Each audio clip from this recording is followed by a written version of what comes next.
Welcome back to GBGuns.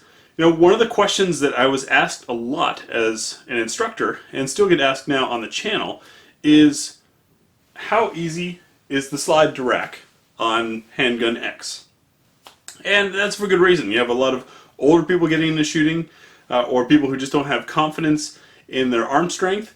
And I taught students as young as 12 and well into their 70s, men and women, and regardless of what they thought was preventing them from racking the slide, a big part of it was method.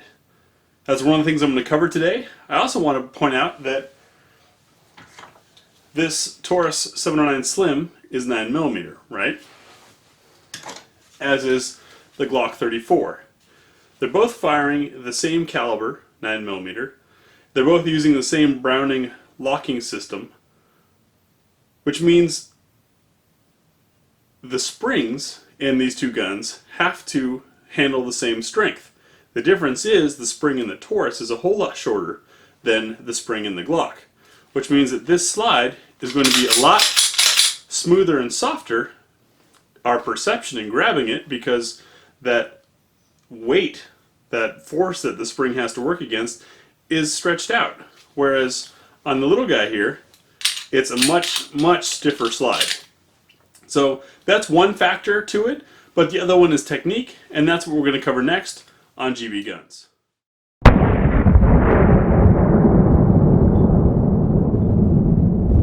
Alright, so here on the bench I can give you the first person perspective. We've got our Glock 19 here, obviously show clear, it is empty. Yes, it has this fancy L2D slide on it, but ignore that, just think of it as a regular Glock 19. Now, one of the first things that I notice a lot of people struggle with is just a matter of technique. Holding the gun in your right hand, a lot of people reach like this. And when you do this, you're using your forearm. Doesn't give you as much strength as if you were to simply rotate your grip like this. Now you're using your bicep to pull back. It's a whole lot easier to grab over the top and pull like that. And go ahead and be forceful. Remember, this thing handles the explosion of a round going off. You're not going to hurt it grabbing on and yanking back. The second thing is, a lot of people try to do this way out in front of them. Doing that, you lose leverage. Your elbows are extended. You don't have as much room to pull or leverage to help you with that. So bring it in close to the body. Even if you have to turn your body to make sure the muzzle remains downrange, close to your body, over the top, and use your bicep. You should be able to feel it, and it'll be a whole lot easier. So that's one trick.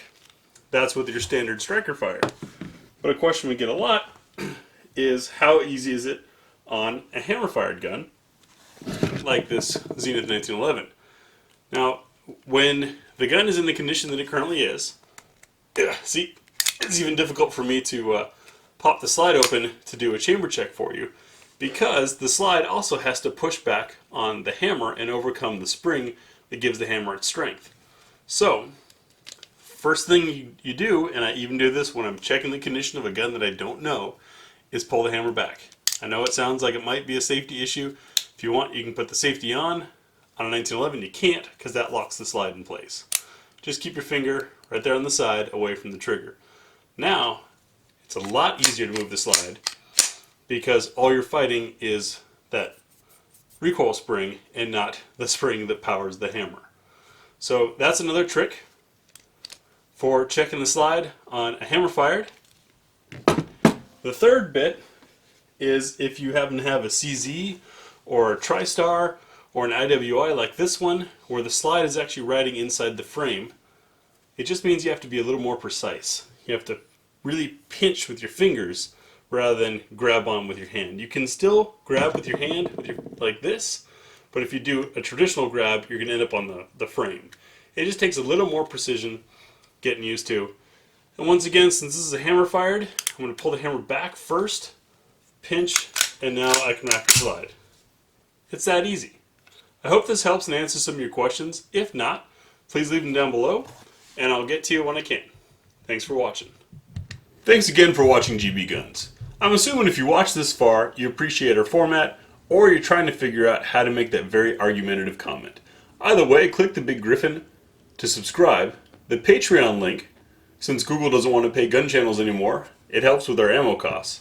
Over here, for a video related to what you just watched, at least Google thinks so, or down here for the playlist relevant to the video you just saw.